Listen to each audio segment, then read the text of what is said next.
দড়ির সাথে প্রথমে মাইনাস প্লাস তারটাকে মেলে নিয়ে টাই লক দিয়ে টাইট করে দিই।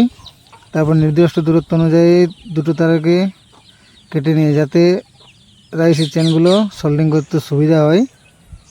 এই যে দেখতেই পাচ্ছ কেটে নিয়েছি আমরা, আর টাই লক দিয়ে তারের সঙ্গে দড়ির সঙ্গে তারকে আটকে দিয়েছি।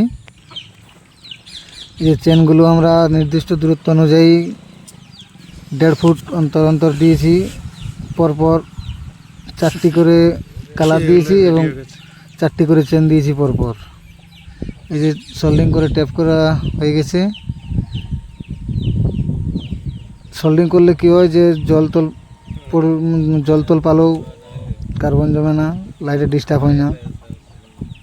আর এই যে চেনটার সঙ্গেও আমরা টাই লক দিয়ে ভালো করে ডুমের সাথে টাই লক দিয়ে দিয়েছি। এই দেখতেই পাচ্ছ সোল্ডিং করা চলছে, এদিকে এদিকে ট্যাপ মারাও চলছে।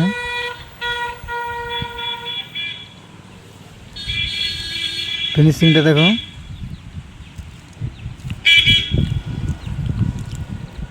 প্রত্যেকটা রাইসের দড়ির সাথে টাই লক মারা আছে যাতে টান হলেও ছেড়ে না যায় রাইস। কারো যদি প্রয়োজন মনে হয় তো যোগাযোগ করুন। চ্যানেলে সাবস্ক্রাইব করুন, লাইক কমেন্ট শেয়ার করে দিন।